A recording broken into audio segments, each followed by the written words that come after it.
ओम नमः शिवाय। हर हर महादेव। शिव महापुराण रुद्र संहिता द्वितीय सती खंड। जब सती ने दक्ष यज्ञ में अग्नि में अपने आप को आहुति दे दिया, उसके बाद भगवान शंकर ने वीरभद्र को दक्ष का यज्ञ विध्वंस करने के लिए भेजा और वीरभद्र ने दक्ष और उनके यज्ञ का विध्वंस करके कृत कार्य हो तुरंत ही वहां से उत्तम कैलाश पर्वत को चले गए। वीरभद्र को काम पूरा करके आया देख परमेश्वर शिव मन ही मन बहुत संतुष्ट हुए और उन्होंने उन्हें वीर प्रमथ गणों का अध्यक्ष बना दिया। दोस्तों, पहले का शिव महापुराण का अध्याय आपने अभी तक नहीं सुना है, देखा है तो प्लेलिस्ट में जाकर के देख सकते हैं। शिव महापुराण का एक प्लेलिस्ट आप सबके लिए ही मैंने बनाया है, वहां से आप पहले का अध्याय देख सकते हैं। अब आगे सूत जी कहते हैं, महर्षियों, अमित बुद्धिमान ब्रह्मा जी की कही हुई यह कथा सुनकर द्विज श्रेष्ठ नारद विस्मय में पड़ गए। उन्होंने प्रसन्नता पूर्वक प्रश्न किया। नारद जी ने पूछा, पिताजी, भगवान विष्णु शिव जी को छोड़कर अन्य देवताओं के साथ दक्ष के यज्ञ में क्यों चले गए, जिसके कारण वहां उनका तिरस्कार हुआ? क्या वे प्रलयकारी पराक्रम वाले भगवान शंकर को नहीं जानते थे? फिर उन्होंने अज्ञानी पुरुष की भांति रुद्र गणों के साथ युद्ध क्यों किया? करुणा निधे, मेरे मन में यह बहुत बड़ा संदेह है। आप कृपया करके मेरे इस संशय को नष्ट कर दीजिए और प्रभु, मन में उत्साह पैदा करने वाले शिव चरित को कहिए। ब्रह्मा जी ने कहा, नारद, पूर्व काल में राजा छू की सहायता करने वाले श्री हरि को दधीची मुनि ने शाप दे दिया था, जिससे उस समय वे इस बात को भूल गए और वे दूसरे देवताओं को साथ ले दक्ष के यज्ञ में चले गए। दधीची ने क्यों शाप दिया था, यह सुनो। प्राचीन काल में छू नाम से प्रसिद्ध एक महातेजस्वी राजा हो गए हैं। वे महाप्रभावशाली मुनीश्वर दधीची के मित्र थे। दीर्घ काल की तपस्या के प्रसंग से छू और दधीची में विवाद आरंभ हो गया, जो तीनों लोकों में महान अनर्थकारी के रूप में विख्यात हुआ। उस विवाद में वेद के विद्वान शिव भक्त दधीची कहते थे कि शूद्र, वैश्य और क्षत्रिय, इन तीनों वर्णों से ब्राह्मण ही श्रेष्ठ है, इसमें संशय नहीं है। महामुनि, दधीची की वह बात सुनकर धन वैभव के मद से मोहित हुए राजा छू ने उसका इस प्रकार प्रतिवाद किया। छू बोले, राजा इंद्र आदि 8 लोकपालों के स्वरूप को धारण करता है। वह समस्त वर्णों और आश्रमों का पालक एवं प्रभु है, इसलिए राजा ही सबसे श्रेष्ठ है। राजा की श्रेष्ठता का प्रतिपादन करने वाली श्रुति भी कहती है कि राजा सर्वदेवमय है। मुने, इस श्रुति के कथानुसार जो सबसे बड़ा देवता है वह मैं ही हूँ। इस विवेचन से ब्राह्मण की अपेक्षा राजा ही श्रेष्ठ सिद्ध होता है। जयवंदन, आप इस विषय में विचार करें और मेरा अनादर न करें, क्योंकि मैं सर्वथा आपके लिए पूजनीय हूँ। राजा छू का यह मत श्रुतियों और स्मृतियों के विरुद्ध था। इसे सुनकर भृगु कुलभूषण मुनि श्रेष्ठ दधीची को बड़ा क्रोध हुआ। मुने, अपने गौरव का विचार करके कुपित हुए महातेजस्वी दधीची ने छू के मस्तक पर बाएं मुक्के से प्रहार किया। उनके मुक्के की मार खाकर ब्राह्मण के अधिपति कुत्सित बुद्धि वाले छू अत्यंत कुपित हो गरज उठे और उन्होंने वज्र से दधीची को काट डाला। उस वज्र से आहत हो भृगुवंशी दधीची पृथ्वी पर गिर पड़े। भार्गव वंशधर दधीची ने गिरते समय शुक्राचार्य का स्मरण किया। योगी शुक्राचार्य ने आकर दधीची के शरीर को, जिसे छू ने काट डाला था, तुरंत जोड़ दिया। दधीची के अंगों को पूर्ववत जोड़कर शिव भक्त शिरोमणि तथा मृत्युंजय विद्या के प्रवर्तक शुक्राचार्य ने उनसे कहा। शुक्राचार्य बोले, तात दधीची, मैं सर्वेश्वर भगवान शिव का पूजन करके तुम्हें श्रुति प्रतिपादित महामृत्युंजय नामक श्रेष्ठ मंत्र का उपदेश देता हूँ। त्र्यंबकम यजामहे, हम भगवान त्र्यंबक का यजन आराधन करते हैं। त्र्यंबक का अर्थ है तीनों लोकों के पिता प्रभावशाली शिव हैं। वे भगवान सूर्य, सोम और अग्नि तीनों मंडलों के पिता हैं। सत्व, रज और तम तीनों गुणों के महेश्वर हैं।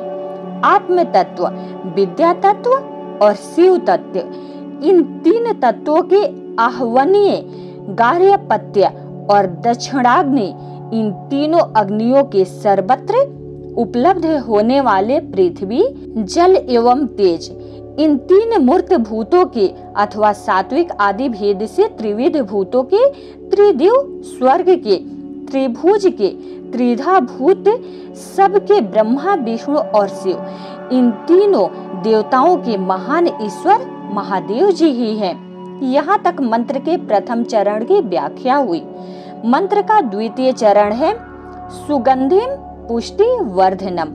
जैसे फूलों में उत्तम गंध होती है, उसी प्रकार वे भगवान शिव संपूर्ण भूतों में, तीनों गुणों में, समस्त कृत्यों में, इंद्रियों में, अन्यान्य देवों में और गणों में उनके प्रकाशक सारभूत आत्मा के रूप में व्याप्त हैं। अतएव सुगंध युक्त एवं संपूर्ण देवताओं के ईश्वर हैं। यहाँ तक सुगंधिम पद की व्याख्या हुई। अब पुष्टिवर्धनम की व्याख्या करते हैं। उत्तम व्रत का पालन करने वाले द्विज श्रेष्ठ महामुनि नारद, उन अंतर्यामी पुरुष शिव से प्रकृति का पोषण होता है। महत्व से लेकर विशेष पर्यंत संपूर्ण विकल्पों की पुष्टि होती है तथा मुझ ब्रह्मा का, विष्णु का, मुनियों का और इंद्रियों सहित देवताओं का भी पोषण होता है, इसलिए वे ही पुष्टि वर्धन है। अब मंत्र के तीसरे और चौथे चरण की व्याख्या करते हैं। उन दोनों चरणों का स्वरूप यूं है। उर्वा रुक्मिव बंधनान् मृत्यु मूर्छिय मामृतात्म, अर्थात प्रभो, जैसे खरबूजा पक जाने पर लता बंधन से छूट जाता है, उसी तरह मैं मृत्यु रूपी बंधन से मुक्त हो जाऊं, अमृत पद मुझ से पृथक न हो। वे रुद्र देव अमृत स्वरूप हैं, जो पुण्य कर्म से, तपस्या से, स्वाध्याय से, योग से अथवा ध्यान से उनकी आराधना करता है, उसे नूतन जीवन प्राप्त होता है। इस सत्य के प्रभाव से भगवान शिव स्वयं ही अपने भक्त को मृत्यु के सूक्ष्म बंधन से मुक्त कर देते हैं, क्योंकि वे भगवान ही बंधन और मोक्ष देने वाले हैं। ठीक उसी तरह जैसे उर्वा रुक अर्थात ककड़ी का पौधा अपने फल को स्वयं ही लता के बंधन में बांधे रखता है और पक जाने पर स्वयं ही उसे बंधन से मुक्त कर देता है। यह मृत संजीवनी मंत्र है, जो मेरे मत से सर्वोत्तम है। तुम प्रेम पूर्वक नियम से भगवान शिव का स्मरण करते हुए इस मंत्र का जप करो। जप और हवन के पश्चात इसी से अभिमंत्रित किए हुए जल को दिन और रात में पियो तथा शिव विग्रह के समीप बैठकर उन्हीं का ध्यान करते रहो। इससे कहीं भी मृत्यु का भय नहीं रहता। न्यास आदि सब कार्य करके विधिवत भगवान शिव की पूजा करो।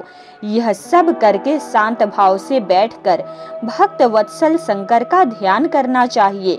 मैं भगवान शिव का ध्यान बता रहा हूँ, जिसके अनुसार उनका चिंतन करके मंत्र जप करना चाहिए। इस तरह निरंतर जप करने से बुद्धिमान पुरुष भगवान शिव के प्रभाव से उस मंत्र को सिद्ध कर लेता है। मृत्युंजय का ध्यान, जो अपने दो कर कमलों में रखे हुए दो कलशों से जल निकालकर उनसे ऊपर वाले दो हाथों द्वारा अपने मस्तक को सींचते हैं, अन्य दो हाथों में दो घड़े लिए उन्हें अपनी गोद में रखे हुए हैं तथा शेष दो हाथों में रुद्राक्ष एवं मृग मुद्रा धारण करते हैं, कमल के आसन पर बैठे हैं, सिर पर स्थित चंद्रमा से निरंतर झरते हुए अमृत से जिनका सारा शरीर भीगा हुआ है तथा जो 3 नेत्र धारण करने वाले हैं, उन भगवान मृत्युंजय का, जिनके साथ गिरिराज नंदिनी उमा भी विराजमान है, मैं भजन चिंतन करता हूँ। ब्रह्मा जी कहते हैं, तात मुनि श्रेष्ठ दधीची को इस प्रकार उपदेश देकर शुक्राचार्य भगवान शंकर का स्मरण करते हुए अपने स्थान को लौट गए। उनकी वह बात सुनकर महामुनि दधीची बड़े प्रेम से शिव जी का स्मरण करते हुए तपस्या के लिए वन में गए। वहां जाकर उन्होंने विधि पूर्वक महामृत्युंजय मंत्र का जप और प्रेम पूर्वक भगवान शिव का चिंतन करते हुए तपस्या प्रारंभ की। दीर्घ काल तक उस मंत्र का जप और तपस्या द्वारा भगवान शंकर की आराधना करके दधीची ने महामृत्युंजय शिव को संतुष्ट किया। महामुनि उस जप से प्रसन्न चित हुए भक्त वत्सल भगवान शिव दधीची के प्रेम वश उनके सामने प्रकट हो गए। अपने प्रभु शंभु का साक्षात दर्शन करके मुनीश्वर दधीची को बड़ी प्रसन्नता हुई। उन्होंने विधि पूर्वक प्रणाम करके दोनों हाथ जोड़कर भक्ति भाव से शंकर का स्तवन किया। तात मुने तदनंतर मुनि के प्रेम से प्रसन्न हुए शिव ने च्यवन कुमार दधीची से कहा, तुम वर मांगो। भगवान शिव का यह वचन सुनकर भक्त शिरोमणि दधीची दोनों हाथ जोड़ नतमस्तक हो भक्त वत्सल शंकर से बोले। दधीची ने कहा, देवाधिदेव महादेव, मुझे 3 वर दीजिए। मेरी हड्डी वज्र हो जाए, कोई भी मेरा वध न कर सके और मैं सर्वत्र अदीन रहूं, कभी मुझ में दीनता न आए। दधीची का यह वचन सुनकर प्रसन्न हुए परमेश्वर शिव ने तथास्तु कहकर उन्हें वे 3 वर दे दिए। शिव जी से 3 वर पाकर वेद मार्ग में प्रतिष्ठित महामुनि दधीची आनंद मग्न हो गए और शीघ्र ही राजा छू के स्थान में गए। महादेव जी से अव्यधता वज्र में अस्थि और अदीनता पाकर दधीची ने राजेंद्र छू के मस्तक पर लात मारी। फिर तो राजा छू ने भी क्रोध करके दधीची पर वज्र से प्रहार किया। वे भगवान विष्णु के गौरव से अधिक गर्व में भरे हुए थे, परंतु छू का चलाया हुआ वह वज्र परमेश्वर शिव के प्रभाव से महात्मा दधीची का नाश न कर सका। इससे ब्रह्म कुमार छू को बड़ा विस्मय हुआ। मुनीश्वर दधीची की अवैधता, अधीनता तथा वज्र से भी बढ़ चढ़कर प्रभाव देखकर ब्रह्म कुमार छू के मन में बड़ा आश्चर्य हुआ। उन्होंने शीघ्र ही वन में जाकर इंद्र के छोटे भाई मुकुंद की आराधना आरंभ की। वे शरणागत पालक नरेश मृत्युंजय सेवक दधीची से पराजित हो गए थे। छू की पूजा से गरुड़ ध्वज भगवान मधुसूदन बहुत संतुष्ट हुए। उन्होंने राजा को दिव्य दृष्टि प्रदान की। उस दिव्य दृष्टि से जनार्दन देव का दर्शन करके उन गरुड़ ध्वज को छू ने प्रणाम किया और प्रिय वचनों द्वारा उनकी स्तुति की। इस प्रकार देवेश्वर आदि से प्रशंसित उन अजय ईश्वर श्री नारायण देव का पूजन और स्तवन करके राजा ने भक्ति भाव से उनकी ओर देखा तथा उन जनार्दन के चरणों में मस्तक रखकर प्रणाम करने के पश्चात उन्हें अपना अभिप्राय सूचित किया। राजा बोले, भगवान दधीची नाम से प्रसिद्ध एक ब्राह्मण हैं, जो धर्म के ज्ञाता हैं। उनके हृदय में विनय का भाव है। वे पहले मेरे मित्र थे।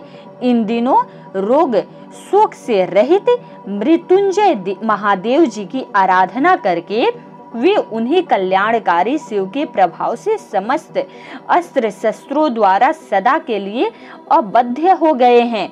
एक दिन उन महातपस्वी दधीची ने भरी सभा में आकर अपने बाएं पैर से मेरे मस्तक पर बड़े वेग से अवहेलना पूर्वक प्रहार किया और बड़े गर्व से कहा, मैं किसी से नहीं डरता। हरे, वे मृत्युंजय से उत्तम वर पाकर अनुपम गर्व से भर गए हैं। ब्रह्मा जी कहते हैं, नारद, महात्मा दधीची की अवैधता का समाचार जानकर श्री हरि ने महादेव जी के अतुलित प्रभाव का स्मरण किया। फिर वे ब्रह्मपुत्र राजा छू से बोले, राजेंद्र, ब्राह्मणों को कहीं थोड़ा सा भी भय नहीं है। भूपते, विशेषतः रुद्र भक्तों के लिए तो भय नाम की कोई वस्तु ही नहीं है। यदि मैं तुम्हारी ओर से कुछ करूं तो ब्राह्मण दधीची को दुख होगा और वह मुझ जैसे देवता के लिए भी शाप का कारण बन जाएगा। राजेंद्र, दधीची के शाप से दक्ष के यज्ञ में सुरेश्वर शिव से मेरी पराजय होगी और फिर मेरा उत्थान भी होगा महाराज, इसलिए मैं तुम्हारे साथ रहकर कुछ करना नहीं चाहता। मैं अकेला ही तुम्हारे लिए दधीची को जीतने का प्रयत्न करूंगा। भगवान विष्णु का यह वचन सुनकर छू बोले, बहुत अच्छा, ऐसा ही हो।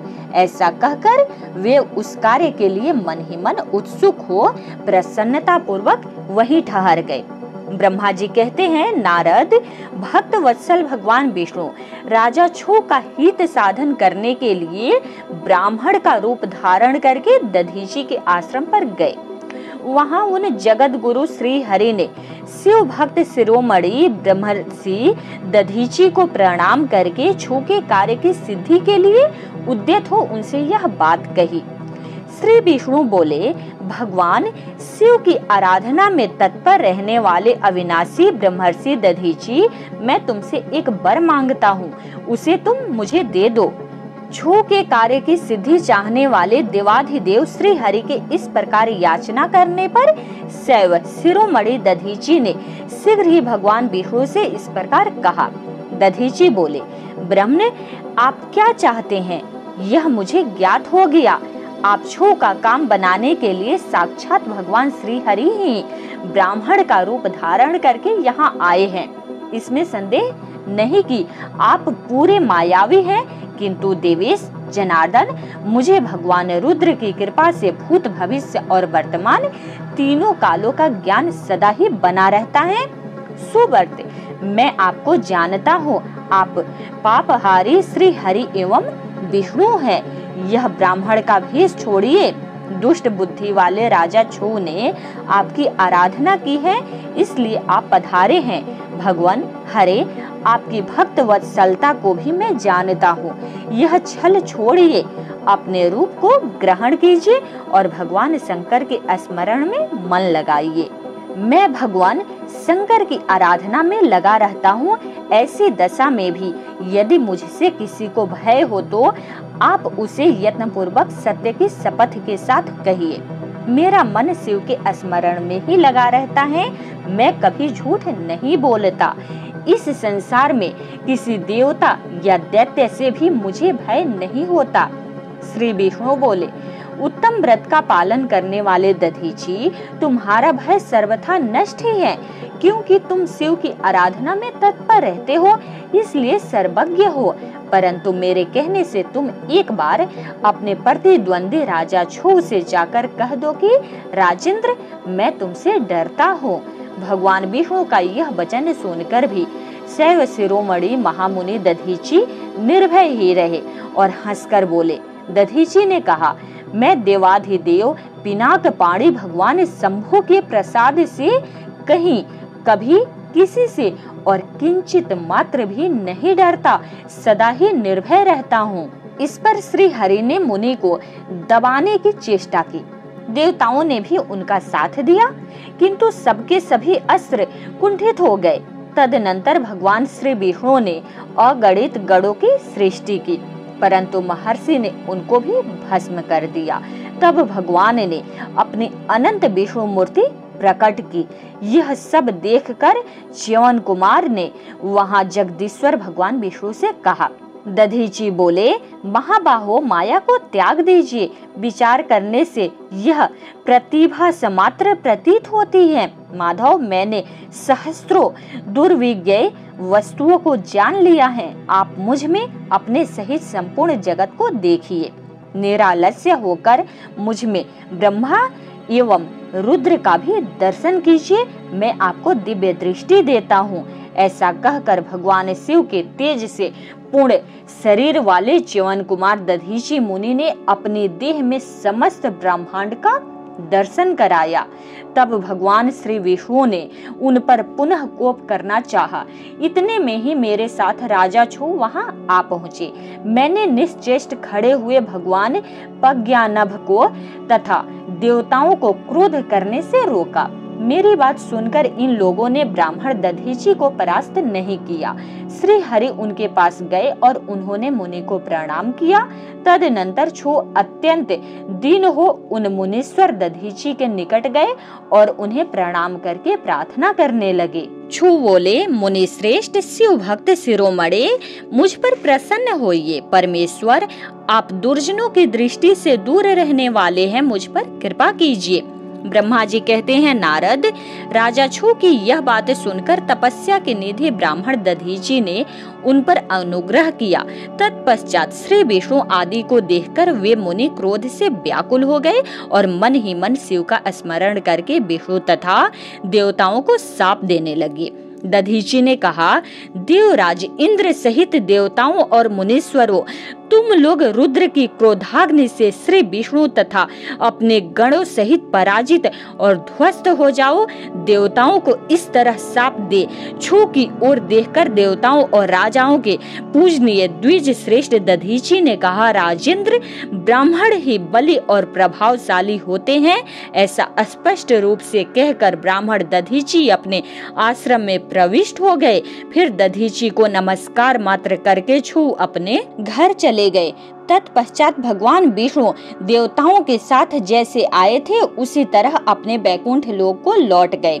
इस प्रकार वह स्थान स्थानेश्वर नामक तीर्थ के रूप में प्रसिद्ध हो गया। स्थानेश्वर की यात्रा करके मनुष्य शिव का सायुज्य प्राप्त कर लेता है। तात, मैंने तुम्हें संक्षेप से छू और दधीची के विवाद की कथा सुनाई और भगवान शंकर को छोड़कर केवल ब्रह्मा और विष्णु को ही शाप प्राप्त हुआ उसका भी वर्णन किया। जो छू और दधीची के विवाद संबंधी इस प्रसंग का नित्य पाठ करता है वह अपमृत्यु को जीत कर देह त्याग के पश्चात ब्रह्मलोक में जाता है।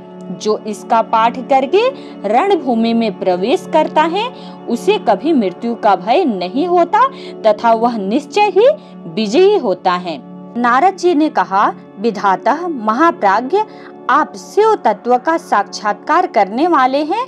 आपने यह बड़ी अद्भुत एवं रमणीय शिव लीला सुनाई है।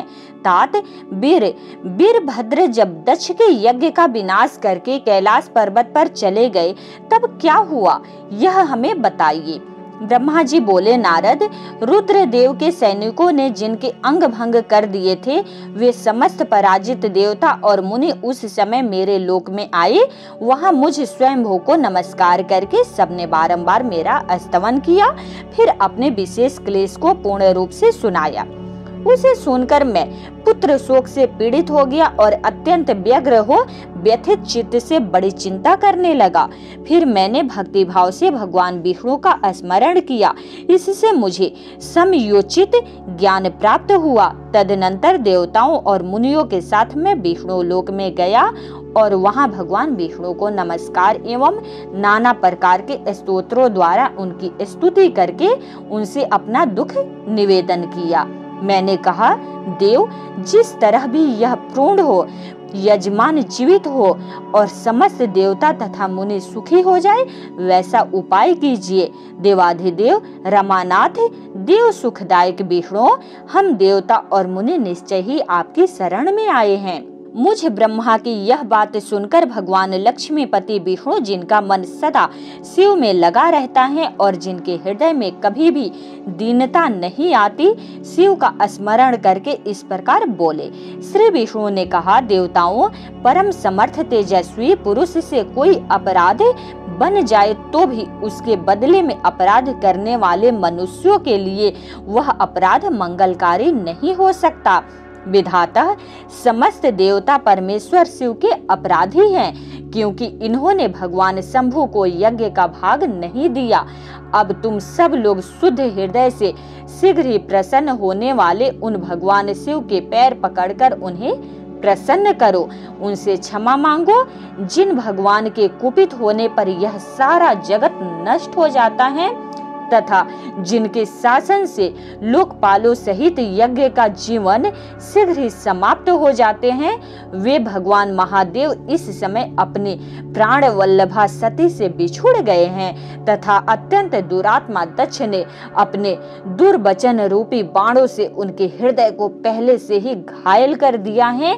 अतः तुम लोग शीघ्र ही जाकर उनसे अपने अपराधों के लिए क्षमा मांगो। विधे, उन्हें शांत करने का केवल यही सबसे बड़ा उपाय है। मैं समझाता हूँ, ऐसा करने से भगवान शंकर को संतोष होगा। यह मैंने सच्ची बात कही है। ब्रह्मन, मैं भी तुम सब लोगों के साथ शिव के निवास स्थान पर चलूंगा और उनसे क्षमा मांगूंगा। देवता आदि सहित मुझ ब्रह्मा को इस प्रकार आदेश देकर श्री हरि ने देवगणों के साथ कैलाश पर्वत पर जाने का विचार किया। तदनंतर देवता मुनि और प्रजापति आदि जिनके स्वरूप ही है, वे श्री हरि उन सब को साथ ले अपने बैकुंठ धाम से भगवान शिव के शुभ निवास गिरि श्रेष्ठ कैलाश को गए। कैलाश भगवान शिव को सदा ही अत्यंत प्रिय है। मनुष्यों से भिन्न किन्नर, अप्सराएं और योग सिद्ध महात्मा पुरुष उसका भली भांति सेवन करते हैं तथा वह पर्वत बहुत ही ऊंचा है। उसके निकट रुद्रदेव के मित्र कुबेर की अलका नामक महादिव्य एवं रमणीय पुरी है, जिसे सब देवताओं ने देखा। उस पुरी के पास ही सौगंधिक वन भी देवताओं की दृष्टि में आया, जो सब प्रकार के वृक्षों से हरा भरा एवं दिव्य था। उसके भीतर सर्वत्र सुगंध फैलाने वाले सौगंधिक नामक कमल खिले हुए थे। उसके बाहरी भाग में नंदा और अलकनंदा, ये दो अत्यंत पावन दिव्य सरिताएं बहती हैं, जो दर्शन मात्र से प्राणियों के पाप हर लेती है। यक्षराज कुबेर की अलकापुरी और सौगंधिक वन को पीछे छोड़कर आगे बढ़ते हुए देवताओं ने थोड़ी ही दूर पर शंकर जी के बट वृक्ष को देखा। उसने चारों ओर अपनी अविचल छाया फैला रखी थी। वह वृक्ष 100 योजन ऊंचा था और उसकी शाखाएं 75 योजन तक फैली हुई थी। उस पर कोई घोंसला नहीं था और ग्रीष्म का ताप तो उससे सदा ही दूर ही रहता था। बड़े पुण्यात्मा पुरुषों को ही उसका दर्शन हो सकता था। वह परम रमणीय और अत्यंत पावन है।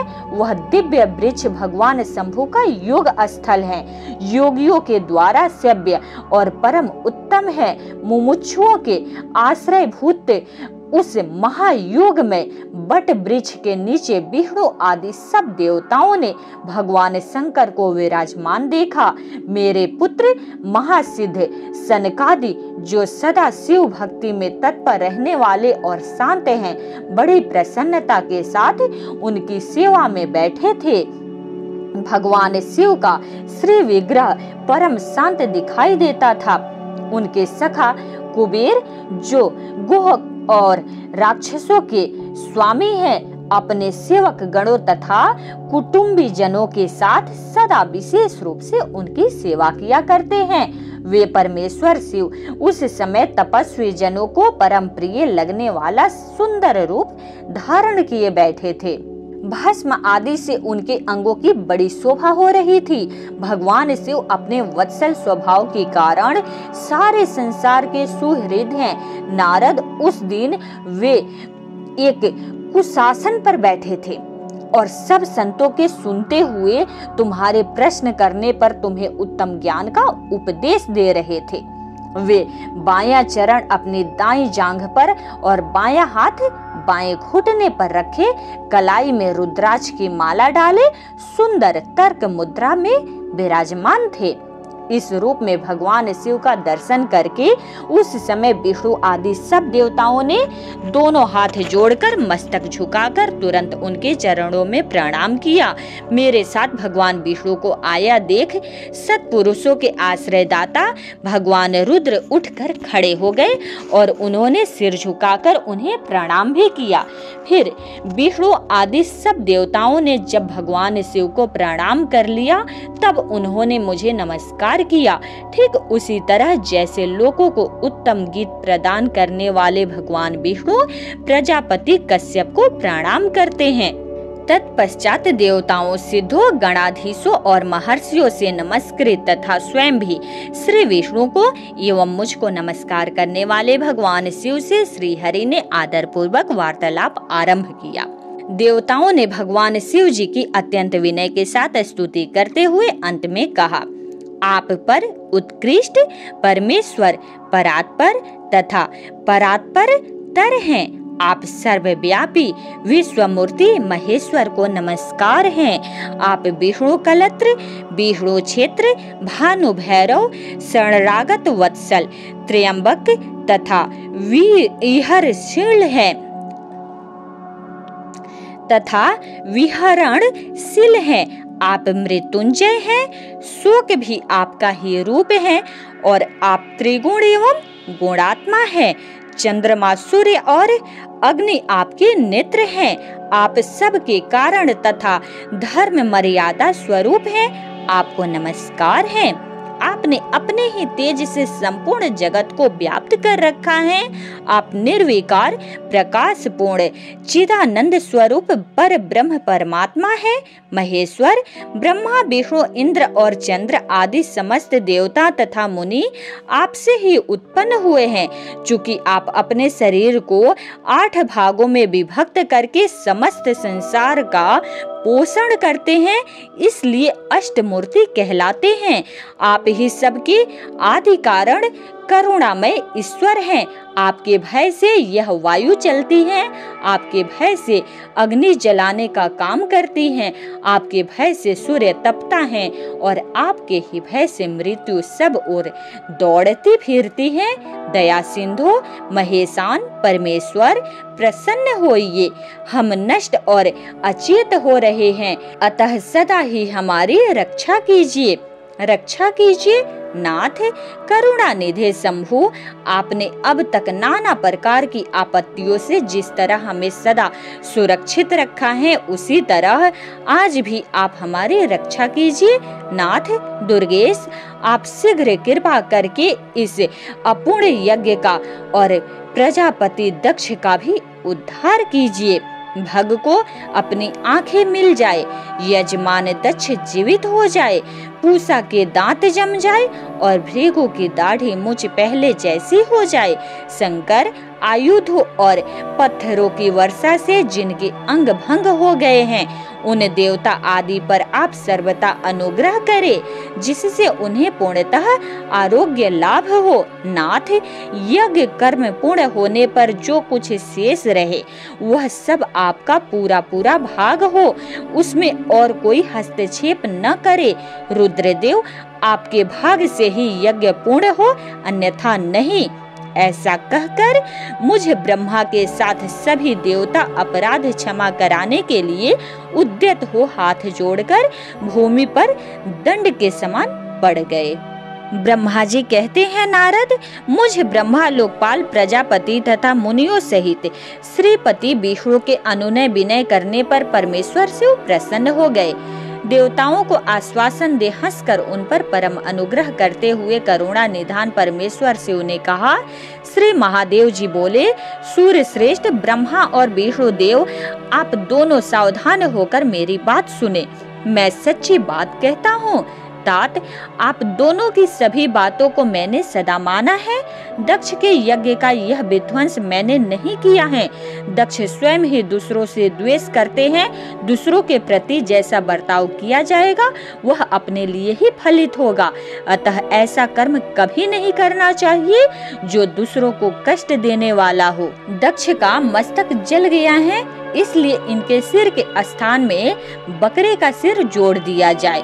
भग देवता मित्र की आंख से अपने यज्ञ भाग को देखे।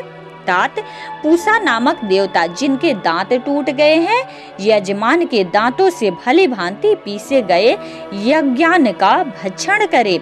यह मैंने सच्ची बात बताई है। मेरा विरोध करने वाले भृगु की दाढ़ी के स्थान में बकरे की दाढ़ी लगा दी जाए।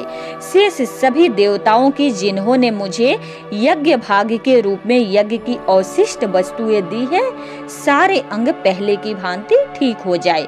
अध्वर्यो आदि याज्ञिकों में से जिनकी भुजाएं टूट गई हैं, वे अश्वनी कुमारों की भुजाओं से, और जिनके हाथ नष्ट हो गए हैं, वे पूसा के हाथों से अपने काम चलाए। यह मैंने आप लोगों के प्रेम बस कहा है। ब्रह्मा जी कहते हैं, नारद, ऐसा कहकर वेद का अनुसरण करने वाले सूर सम्राट चराचरपति दयालु परमेश्वर महादेव जी चुप हो गए। भगवान शंकर का वह भाषण सुनकर श्री विष्णु और ब्रह्मा सहित संपूर्ण देवता संतुष्ट हो उन्हें तत्काल साधुवाद देने लगे। तदनंतर भगवान शंभु को आमंत्रित करके मुझ ब्रह्मा और देवर्षियों के साथ श्री विष्णु अत्यंत हर्ष पूर्वक पुनः दक्ष की यज्ञशाला की ओर चले। इस प्रकार उनकी प्रार्थना से भगवान शंभु विष्णु आदि देवताओं के साथ कनखल में स्थित प्रजापति दक्ष की यज्ञशाला में पधारे। उस समय रुद्र देव ने वहां यज्ञ का और विशेषतः देवताओं तथा ऋषियों का जो वीरभद्र के द्वारा विध्वंस किया गया था उसे देखा। स्वाहा, स्वधा, पूषा, तुष्टि, धृति, सरस्वती, अन्य समस्त ऋषि, पितर, अग्नि तथा अन्यान्य बहुत से यक्ष, गंधर्व और राक्षस वहां पड़े थे। उनमें से कुछ लोगों के अंग तोड़ डाले गए थे, कुछ लोगों के बाल नोच लिए गए थे और कितने ही उस सम्रांगण में अपने प्राणों से हाथ धो बैठे थे। उस यज्ञ की वैसे दुर्व्यवस्था देखकर भगवान शंकर ने अपने गणनायक महापराक्रमी वीरभद्र को बुलाकर हंसते हुए कहा, महाबाहो वीरभद्र, यह तुमने कैसा काम किया? तात, तुमने थोड़ी ही देर में देवता तथा ऋषि आदि को बड़ा भारी दंड दे दिया। वत्स, जिसने ऐसा द्रोहपूर्ण कार्य किया, इस विलक्षण यज्ञ का आयोजन किया और जिसे ऐसा फल मिला, उस दक्ष को तुम शीघ्र यहाँ ले आओ। भगवान शंकर के ऐसा कहने पर वीरभद्र ने बड़े उतावली के साथ दक्ष का धड़ लाकर उनके सामने डाल दिया। दक्ष के उस शव को सिर से रहित देख लोक कल्याणकारी भगवान शंकर ने आगे खड़े हुए वीरभद्र से हंसकर पूछा, दक्ष का सिर कहाँ है? तब प्रभावशाली वीरभद्र ने कहा, प्रभु शंकर, मैंने तो उसी समय दक्ष के सिर को आग में होम दिया था। वीरभद्र की यह बात सुनकर भगवान शंकर ने देवताओं को प्रसन्नता पूर्वक वैसे ही आज्ञा दी जो पहले दे रखी थी। भगवान भव ने उस समय जो कुछ कहा उसकी मेरे द्वारा पूर्ति कराकर श्री हरि आदि सब देवताओं ने भृगु आदि सबको शीघ्र ठीक कर दिया।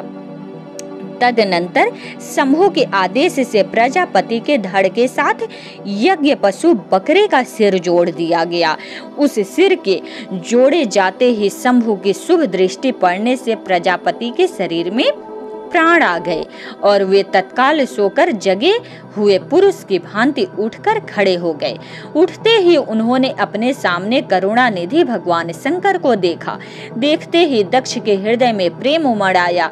उस प्रेम ने उनके अंतःकरण को निर्मल कर दिए एवं प्रसन्न कर दिया।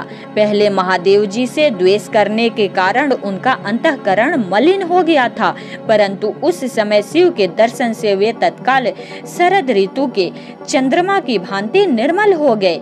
उनके मन में भगवान शिव की स्तुति करने का विचार उत्पन्न हुआ, परंतु वे अनुराग धिक्य के कारण अपनी मरी हुई पुत्री का स्मरण करके व्याकुल हो जाने के कारण तत्काल उनका स्तवन न कर सके।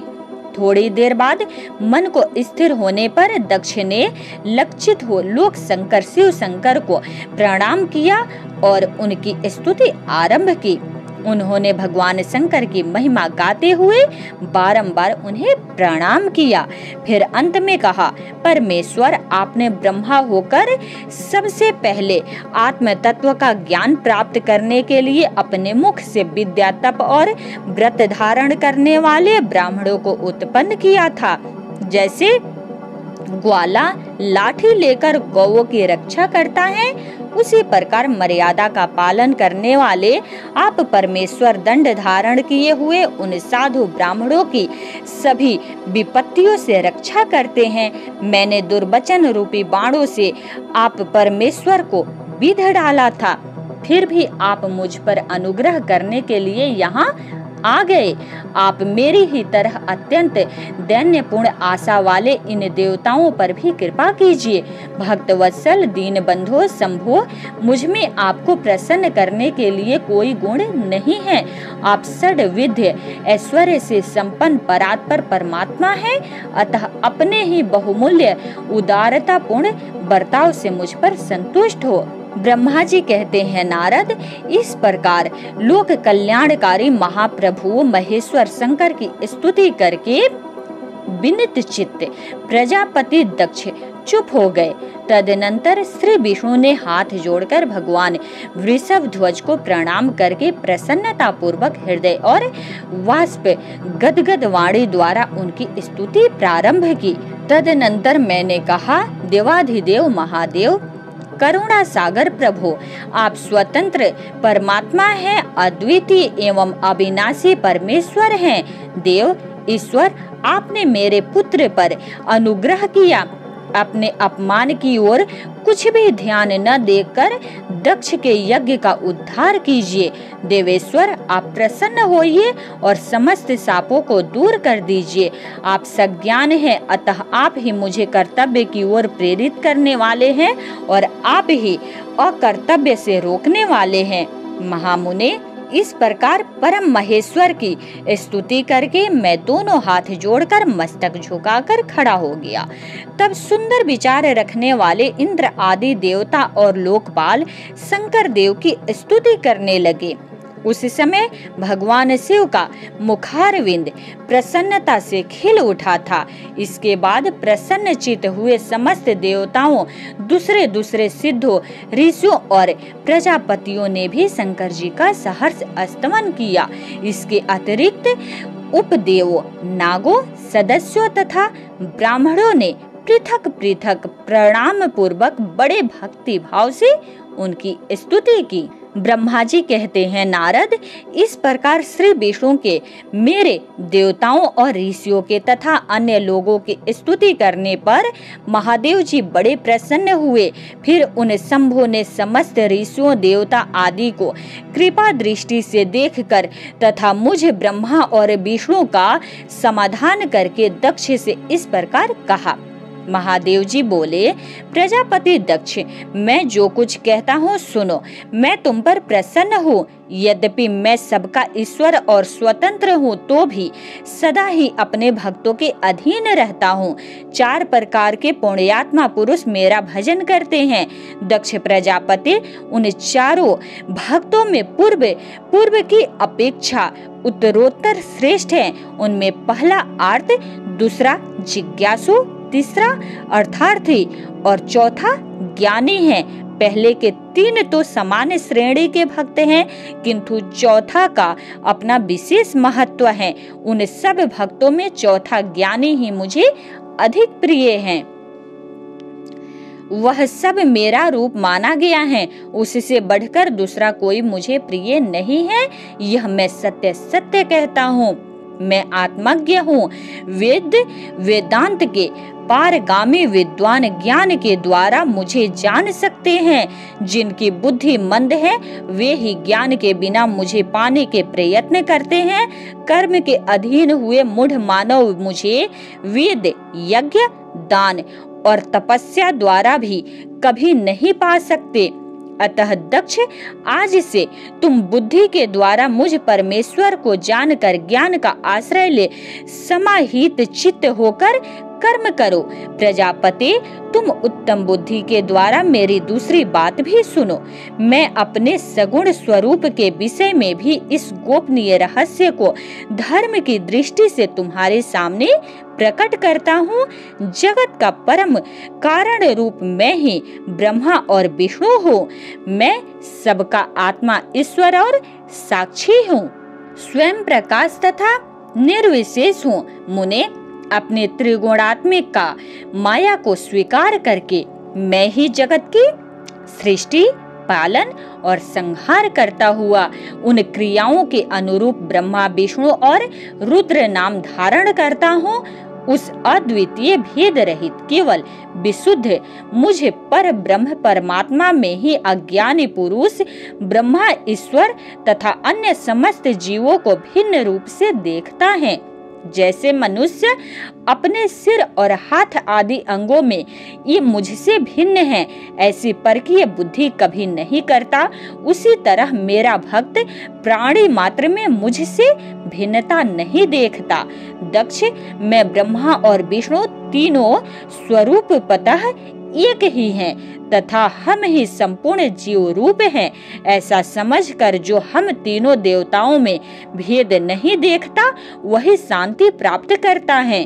जो नराधम हम तीनों देवताओं में भेद बुद्धि रखता है वह निश्चय ही जब तक चंद्रमा और तारे रहते हैं तब तक नरक में निवास करता है। दक्ष, यदि कोई विष्णु भक्त होकर मेरी निंदा करेगा और मेरा भक्त होकर विष्णु की निंदा करेगा तो तुम्हें दिए हुए पूर्वोक्त सारे शाप उन्हीं दोनों को प्राप्त होंगे और निश्चय ही उन्हें तत्व ज्ञान की प्राप्ति नहीं हो सकती। ब्रह्मा जी कहते हैं, मुने, भगवान महेश्वर के इस सुखदायक वचन को सुनकर सब देवता मुनि आदि को उस अवसर पर बड़ा हर्ष हुआ। कुटुंब सहित दक्ष अपनी प्रसन्नता के साथ शिव भक्ति में तत्पर हो गया। वे देवता आदि भी शिव को ही सर्वेश्वर जानकर भगवान शिव के भजन में लग गए। जिसने जिस प्रकार परमात्मा शंभु की स्तुति की थी उसे उसी प्रकार संतुष्ट चित्त हुए शंभु ने वर दिया। मुने, तदनंतर भगवान शिव की आज्ञा पाकर प्रसन्न चित्त हुए शिव भक्त दक्ष ने शिव के ही अनुग्रह से अपना यज्ञ पूरा किया। उन्होंने देवताओं को तो यज्ञ भाग दिए ही शिव को भी पुण्य भाग दिया, साथ ही ब्राह्मणों को भी दान दिया। इस तरह उन्हें शंभु का अनुग्रह प्राप्त हुआ। इस प्रकार महादेव जी के उस महान कर्म का विधि पूर्वक वर्णन किया गया। प्रजापति ने ऋत्विजों के सहयोग से उस यज्ञ कर्म को विधिवत समाप्त किया। मुनीश्वर, इस प्रकार पर ब्रह्म स्वरूप शंकर के प्रसाद से वह दक्ष का यज्ञ पूरा हुआ। तदनंतर सब देवता और ऋषि संतुष्ट हो भगवान शिव के यश का वर्णन करते हुए अपने अपने स्थान को चले गए। दूसरे लोग भी उस समय वहां से सुखपूर्वक विदा हो गए। मैं और श्री विष्णु भी अत्यंत प्रसन्न हो भगवान शंकर के सर्व मंगलदायक सुयश का निरंतर गान करते हुए अपने अपने स्थान को सानंद चले आए। सत्पुरुषों के आश्रयभूत महादेव जी भी दक्ष से सम्मानित हो प्रीति और प्रसन्नता के साथ गणों सहित अपने निवास स्थान कैलाश पर्वत को चले गए। अपने पर्वत पर आकर शंभु ने अपने प्रिया सती का स्मरण किया और प्रधान प्रधान गणों से उनकी कथा कही। इस प्रकार दक्ष कन्या सती यज्ञ में अपने शरीर को त्याग कर फिर हिमालय की पत्नी मेना के गर्भ से उत्पन्न हुई, यह बात प्रसिद्ध ही है। फिर वहां तपस्या करके गौरी शिवा ने भगवान शिव का पति रूप में वरण किया। वे उनके वामांग में स्थान पाकर अद्भुत लीलाएं करने लगी। नारद, इस तरह मैंने तुमसे सती के परम अद्भुत दिव्य चरित्र का वर्णन किया है, जो भोग और मोक्ष को देने वाला तथा संपूर्ण कामनाओं को पूर्ण करने वाला है। यह उपाख्यान पाप को दूर करने वाला है, पवित्र एवं परम पावन है, स्वर्ग यश और आयु को देने वाला तथा पुत्र पौत्र रूप फल प्रदान करने वाला है। तात, जो भक्तिमान पुरुष भक्ति भाव से लोगों को यह कथा सुनाता है वह इस लोक में संपूर्ण कर्मों का फल पाकर परलोक में परम गति को प्राप्त करता है। दोस्तों, इस वीडियो में तो फिलहाल इतना ही। अगले वीडियो में रुद्र संहिता तृतीय पार्वती खंड के बारे में बताएंगे। तो अब तक आपने चैनल को सब्सक्राइब नहीं किया है तो चैनल को सब्सक्राइब करके नोटिफिकेशन ऑल कर लीजिए, ताकि आने वाली वीडियो की जानकारी सबसे पहले आपको मिले और आप उसका लाभ उठा सके। और कमेंट बॉक्स में ओम नमः शिवाय हर हर महादेव जरूर लिखें।